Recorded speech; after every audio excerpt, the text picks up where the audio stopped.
मित्र हो, 2 ऑक्टोबर म्हटलं की लालबहादूर शास्त्री आणि राष्ट्रपिता महात्मा गांधी या दोन महान नेत्यांची जयंती. आजच्या या व्हिडिओमध्ये आपण लालबहादूर शास्त्री यांच्याविषयी थोडे जाणून घेणार आहोत. त्यांचा जन्म 2 ऑक्टोबर 1904 मोगलसराय उत्तर प्रदेशमध्ये झालेला आहे. त्यांचे वडील शारदाप्रसाद श्रीवास्तव शास्त्री 1.5 वर्षाचे असतानाच त्यांचं निधन होतं. शारदाप्रसाद श्रीवास्तव हे शिक्षक असतात. अनेक अडचणी त्यांच्या जीवनात येतात.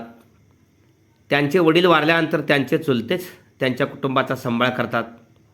खरं तर प्रत्येक व्यक्तीला त्याच्या लहानपणाचे अतिशय वाईट अनुभव, अडचणी त्यांच्या मोठेपणी मोठे बनण्यासाठी निश्चितच उपयुक्त ठरतात. वाईट अनुभवातूनच ती व्यक्ती शिकत जाते. लहानपणी एके ठिकाणी बागेतील फुलं तोडताना त्या बागेतील माळी ते पाहतो आणि मोठ्याने ओरडतो, "काय करतोस? फूल का तोडतोस?" शास्त्री मात्र त्यावेळी रडतात. त्यावेळी माळी त्यांना समजावून सांगतो, विचारल्याशिवाय कोणतीही वस्तू घेऊ नये, विचारल्याशिवाय कोणत्याही वस्तूला हात लावू नये. खरं तर आयुष्यभर त्यांनी ही बाब लक्षात ठेवली. त्याने मोठेपणी कोणाकडूनही उसने पैसे घेतलेले नाहीत. नंतर जेव्हा शास्त्री शाळेला जाऊ लागले तेव्हा गंगा नदी त्यांना पार करून जावे लागत असे. त्यावेळी पूल नव्हते, त्यामुळे नावेने जायला लागायचे. पोहत जात असताना नावड्या त्यांना म्हणायचा, "बेटा, नावेत बैस ना, मला पैसे देऊ नकोस, परंतु असा त्रास घेऊ नकोस." त्यावेळी शास्त्री त्यांना म्हणाले, "तुमचे उपकार कृपया नकोत. याचा अर्थ असा नाही की माझी काही तुमच्याबद्दल तक्रार आहे, परंतु याचा अर्थ असा होईल की मी तुमचे पैसे बुडवतोय." एक वेळ यात्रेत त्यांची आई उसने पैसे घेऊन यात्रेला जायचे ठरवते, परंतु लालबहादूर आईला म्हणायचे, "उसन्या पैशातून आपल्याला यात्रा करायची नाही. जोपर्यंत आपण स्वतः पैसे कमवत नाही तोपर्यंत यात्रेला जायचं नाही." 1917 साली बनारस येथील हरिश्चंद्र हायस्कूलमध्ये 7वीच्या वर्गात शिकत असताना त्यांना इंग्रजी शिकवणारे शिक्षक निष्कामेश्वर मिश्रा एकदा ते त्यांच्या वर्गाला असाइनमेंट देतात. पुस्तके खरेदी करण्यात त्यांच्याकडे पैसेच नसतात. ते त्यांच्या मित्राकडून तात्पुरतं पुस्तक उसने घेतात. रात्रभर ती पुस्तके वाचून काढतात. दुसऱ्या दिवशी घेतलेल्या चाचणीत वर्गात सर्वप्रथम शास्त्री येतात. शिक्षक त्यांचं कौतुक करतात, परंतु त्याबरोबरच त्यांच्यासोबत पुस्तके नाहीत. शाळेच्या शिस्तीत हे बसत नाही, म्हणून शास्त्रीजींच्यावरती ते रागावतात सुद्धा. त्यावेळी शास्त्रीजींना फार वाईट वाटतं आणि ते रडतात. त्याच वेळेला ज्यांच्याकडून त्यांनी उसनं पुस्तक घेऊन रात्रभर अभ्यास केला तो त्यांचा मित्र त्यांच्या शिक्षकांना सांगतो, लालबहादूर फारच गरीब आहे. पुस्तके घेण्यात पण त्यांच्याकडे पैसेच नाहीत. हे ऐकून त्यांच्या शिक्षकांना फार वाईट वाटतं आणि त्याच क्षणापासून त्यांच्या पुढील शिक्षणाची सर्व जबाबदारी ते स्वतः आपल्याकडे घेतात. वडील आणि मुलगा या नात्यासमान त्यांना पूर्णपणे पाठिंबा देतात. लालबहादूर यांचं नाव वर्मा हे नाव जातीशी निगडीत असल्यानं शाळेत ते काढून टाकतात नाव. 1925 ते ज्यावेळी पदवीधर होतात त्यावेळी काशी विद्यापीठाची त्यांना शास्त्री ही पदवी दिली जाते. नवे मिळते कष्टाने मिळवतात. शास्त्री म्हणजे अतिशय विद्वान अशा अर्थाने. त्यानंतर त्यांचे नाव लालबहादूर शास्त्री असे होते. लहानपणापासूनच त्यांना न आवडलेले काम ते कधीच करत नसत. ललिता शास्त्री त्यांच्या पत्नी, त्याने सुद्धा त्यांच्या प्रत्येक कार्यात त्यांना सपोर्ट केला आहे. प्रत्येक मोठ्या व्यक्तीच्या पाठीमागे त्यांची पत्नी सुद्धा खंबीरपणे उभी असते. लालबहादूर शास्त्रींना पंडित नेहरूंचा, महात्मा गांधींचा सहवास चांगल्या पद्धतीने लाभलेला होता. अनेक चांगल्या बाबींची जडणघडण त्यांच्याकडूनच झालेली होती.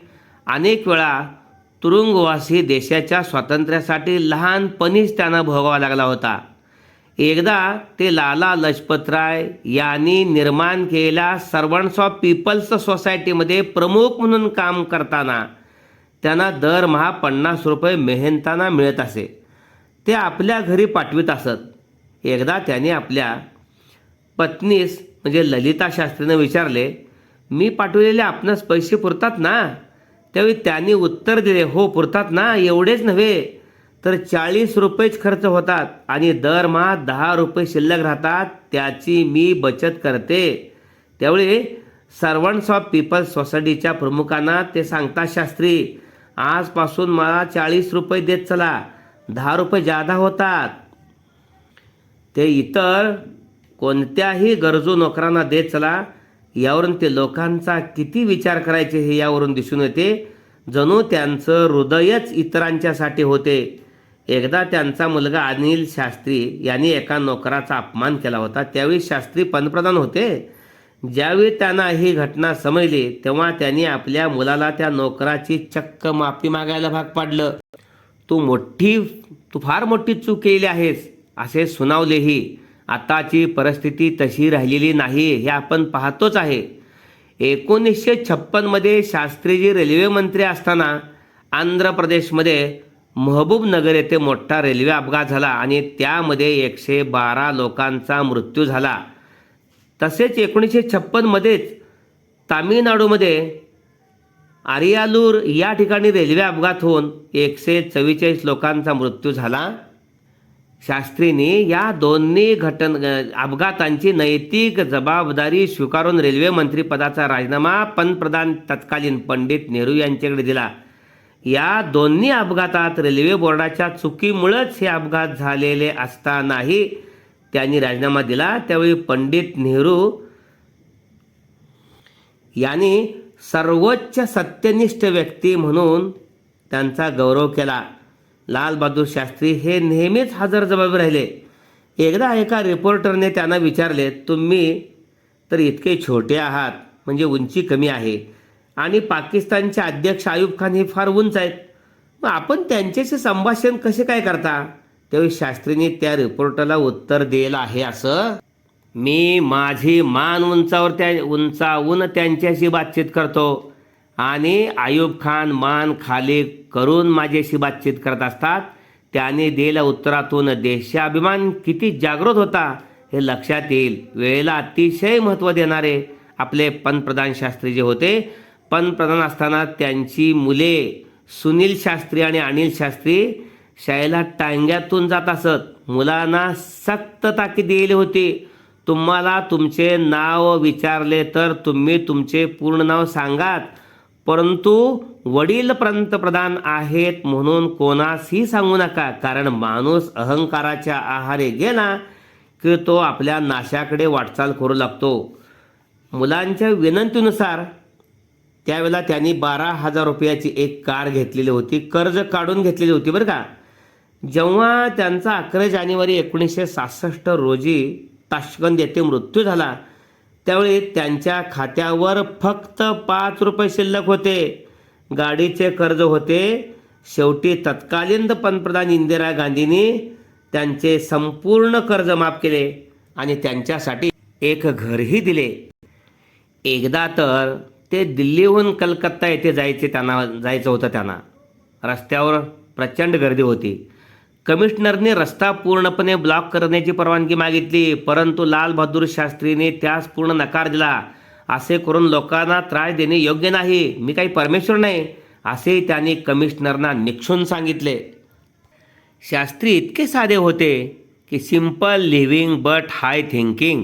महात्मा गांधीजी समानच, पण पंडित नेहरू मात्र प्रथमपासूनच त्यांची परिस्थिती अतिशय चांगली होती. त्यांच्यासाठी मात्र हाय लिव्हिंग बट हाय थिंकिंग. प्रत्येकाला आपले समजणारे, जमिनीवर बसून जेवणारे विचार मात्र त्यांचा असा होता की ते स्वतःला राजा समजायचे. चालणे त्यांच्या अगदी राजासारखंच असायचं. पंडित नेहरूंच्या मृत्यूनंतर इंदिरा गांधींनी वडिलांचे निधन झाल्याचे दुःख असल्यामुळे पदास नकार दिला. मात्र के कामराज त्यावेळचे किंग मेकर ऑफ पॉलिटिक्स अतिशय दूरदृष्टी असणारे तामिळनाडूचे ते त्यावेळी मुख्यमंत्री होते. लाल बहादूर शास्त्री त्यांच्यामुळेच पंतप्रधान झाले, यात कोणतीच शंका नाही. नाहीतर जयप्रकाश नारायण आणि मोरारजी देसाई यांची उत्सुकता होती. के कामराज त्यावेळी काँग्रेसचे राष्ट्रीय अध्यक्षसुद्धा होते आणि त्यांची निवड ही योग्य निवडच होती. त्यावेळी पंडित नेहरूंची तुलना करता दिसायला छोटे दिसायचे, परंतु म्हणजे पंडित नेहरूंची तुलना करता शास्त्री दिसायला थोडे छोटे दिसायचे, म्हणून थोडीशी हास्यास्पद टिंगल हे त्यांच्या बाबतीत व्हायची. शास्त्रींच्या अगोदर सैन्यावर मात्र फारसा खर्च करायचा नाही अशी विचारधारा होती. युद्धासाठी लागणाऱ्या साहित्याची निर्मिती करायची नाही. शास्त्री मात्र पंतप्रधान झाल्यानंतर त्यांनी युद्ध साहित्यावरच जादा खर्च करणे गरजेचे आहे असे ठरवले. त्यांनी संपूर्ण बजेटमधून 25% हिस्सा सैन्य दलावर खर्च करायचे ठरवले. भारतातील अशा प्रकारचे नियोजन करणारे पहिलेच पंतप्रधान होते. सैन्याला खुली सूट दिली. पूर्ण तयारी अशी करा की युद्ध उद्याच करायचे आहे असे समजा. शत्रू कधीही हल्ला करू शकतो. युद्ध साहित्याची जय्यत तयारी केल्यामुळे सैन्याची ताकद वाढली. त्याबरोबरच त्यांनी एक घोषणा केली होती, जय जवान जय किसान. ही घोषणा पोकळ नव्हती.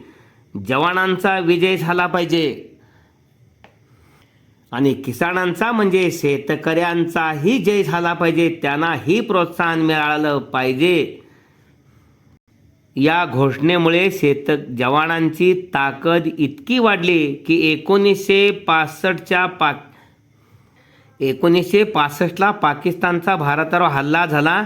पाकिस्तानला वाटत होते की भारत सैन्य दलावर जास्त पैसा खर्च करत नाही, त्यामुळे त्यांची ताकद तशी कमजोरच आहे आणि यापूर्वी चीन भारताला हरवलेलंच आहे असा एक वेगळा पाकिस्तानचा भ्रम झाला होता.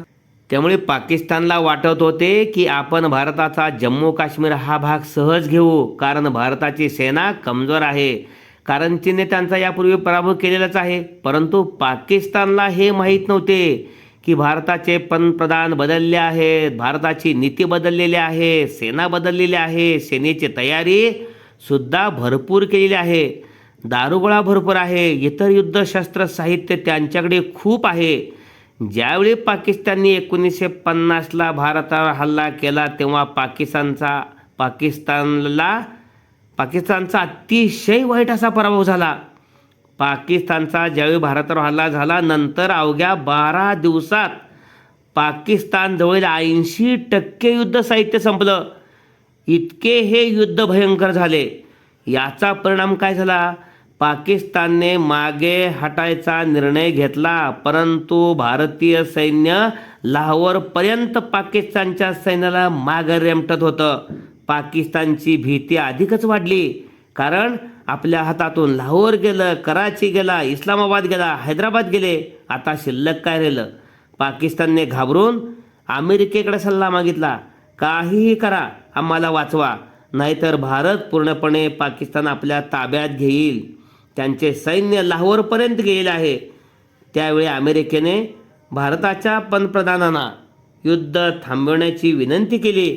त्यावेळी शास्त्रीने ठोसपणे सांगितले की हल्ला आम्ही केला नाही, हल्ला त्याने होऊन केला आहे, मला त्यास पूर्ण ताकदीनिशी उत्तर दिलेच पाहिजे, म्हणून मी माझ्या सैन्याला परत बोलावणार नाही. त्यामुळे अमेरिका मात्र नाराज झाली आणि अमेरिका शास्त्रींना पूर्णपणे ओळखत होती. ही व्यक्ती दबावाखाली येणार नाही. शास्त्री पंतप्रधान असताना अमेरिकेकडून लाल रंगाचा गहू आपल्याकडे येत होता. PL 480 अशा योजनेतून हा गहू इकडे येत होता. पब्लिक लॉ 480 अमेरिकेमध्ये तेथील जनावरे सुद्धा हा गहू खात नव्हती, कारण भारतामध्ये त्यावेळी गव्हाचं उत्पादन कमी होतं. म्हणूनच जय जवानंतर जय किसानचा नारा देऊन स्वयंपूर्ण भारताचं स्वप्न साकारण्यासाठी शास्त्रीजींनी या शेतकऱ्यांना सुद्धा किसानांना सुद्धा अतिशय चांगल्या पद्धतीचं प्रोत्साहन दिलं आणि पाठिंबा दिला आहे. भारतामध्ये त्यावेळी गव्हाचं उत्पादन कमी होतं आणि त्यांच्या अटी मात्र कडक होत्या. म्हणून शास्त्रींनी एक मोठा निर्णय त्यावेळी घेतला. अमेरिकेकडील हा निकृष्ट लाल गहू खाणे आम्हाला मंजूर नाही. त्यावेळी त्यांचे सेक्रेटरी त्यांना म्हणाले होते की मग आपण भुकेने मरण्यास तयार राहिलं पाहिजे. त्यावेळी शास्त्रीजी त्यांना म्हणाले, सन्मानानं भुकेनं मरणं आपणास मंजूर आहे, परंतु अपमान सहन करून त्यांची रोटी खाणे आम्हाला मंजूर नाही. त्यावेळी सेक्रेटरी मात्र हैराण झाले. शास्त्रीजी त्यांना म्हणाले, तुम्ही तुमचे काम करा, मी माझे काम करतो. त्यांनी भारतातल्या सर्व लोकांना एके दिवशी विनंती केली. या ठिकाणी तो सोमवारचा दिवस होता. दिल्लीच्या एका मोठ्या मैदानावर त्यांनी मोठी सभा घेतली. लाखो लोक त्यावेळेला एकत्रित आले होते. त्यावेळेला लोकांच्या पुढे शास्त्री म्हणाले, देशामध्ये गव्हाची भरपूर कमतरता आहे. अपमानाच्या शर्तीवर आपल्याकडे गहू येत आहे. असा गहू खाणे आपणास मान्य नाही. माझे मन याला संमती देत नाही. म्हणून आपणही हा गहू खाऊ नये. लोकांनी हात उंचावून सर्वांनी संमती दिली आणि शास्त्री पुढे म्हणाले, यासाठी उपवासी राहिले पाहिजे. लोकांनी उपवासी राहीन, परंतु हा गहू खाणार नाही. शास्त्री म्हणाले, सोमवार हा दिवस उपवासाचा असेल. संपूर्ण देशाने सोमवारी उपवासी राहण्याचे ठरवले. आठवड्यातून एक दिवस उपवास करायचा ठरवला आणि म्हणून आजही देशभर अनेक ठिकाणी लोक सोमवारी उपवास करतात. हे व्रत शास्त्रीजींचं आहे बरं का. त्यामुळे अमेरिकेच्या अवमानजनक अटी शिथिल झाल्या. आपल्या दबावाला शास्त्रीजी बळी पडत नाहीत किंवा जुमानत नाहीत हे ओळखल्यामुळे त्यांनी सोव्हिएत संघाचे राष्ट्रपती, त्यांची आणि शास्त्रीजींची थोडीशी चांगली मैत्री होती, त्यांना शास्त्रीजींना रोखण्यास भाग पाडावे, नाहीतर अमेरिकेच्या भविष्यातील सर्व योजना निष्प्रभ ठरतील. शास्त्रीजींच्यावर सोव्हिएत संघाचा दबाव पडला आणि युद्ध संपवणे भाग पडले. युद्धविरामानंतर शास्त्रींनी एक करार केला. त्या करारावर सही करण्यासाठी ते ताश्कंदला गेले. ताश्कंद येथे जो करार झाला तो असा होता, भारताने जेवढा पाकिस्तानचा भाग जिंकला आहे तो परत करावा. त्या बदल्यात पाकिस्तानने कधीही भारतावर हल्ला करू नये किंवा वाकड्या नजरेने सुद्धा पाहू नये असा करार झाला. त्यानुसार उदारमतवादी धोरणातून त्यांना शास्त्रीजींना त्यांनी पाकिस्तानचा घेतलेला भूभाग आहे तो परत करावा लागला. मात्र ताश्कंदला गेल्यानंतर शास्त्रीजींच्याबरोबर एक दुर्घटना घडली. 8 दिवस सलग त्यांच्या मंत्रिमंडळाच्या बैठका शास्त्रीजींच्या बरोबर होत असत. 9व्या दिवशी पूर्णपणे समझोता पूर्ण झाला. तो दिवस होता 10 जानेवारी 1966. त्या दिवशी शास्त्रीजी रात्री झोपले असताना दुसऱ्या दिवशी ते उठलेच नाहीत. काय झाले? रात्री झोपतेवेळी ते नेहमी दूध प्यायचे आणि ते दूध त्यांचा नोकर रोज द्यायचा. शास्त्रीजींच्या बरोबर त्यांचा जो स्वयंपाकी बरोबर गेला होता, परंतु ताश्कंदमध्ये त्याचं अपहरण केलं आणि नकली स्वयंपाकी त्या दिवशी दूध घेऊन आला होता. नकली स्वयंपाकाने शास्त्रीजींच्या दुधात विष घातलं होतं आणि त्या विषामुळे त्यांचा मृत्यू झाला होता. त्यावेळी त्यांचे ज्यावेळी पार्थिव त्यांचं भारतात आणलं त्यावेळी त्यांचं शरीर काळं आणि निळं पडलं होतं. परंतु त्यावेळी त्यांचे निधन हृदयविकाराने झाले असे जाहीर केले होते. मात्र त्यांची निधन वार्ता आज तागायत शंकास्पद राहून गेली आहे. ते काहीही असो, जय जवान जय किसानची घोषणा देणारे शास्त्रीजी सैन्याला आणि शेतकऱ्यांना प्रोत्साहन देणारे असेच होते. मूर्ती लहान पण कीर्ती महान, साधी राहणी परंतु उच्च विचारसरणी असणाऱ्या शास्त्रीजींना त्यांच्या जयंतीच्या निमित्तानं त्यांना शतशः नमन. जय हिंद, जय भारत.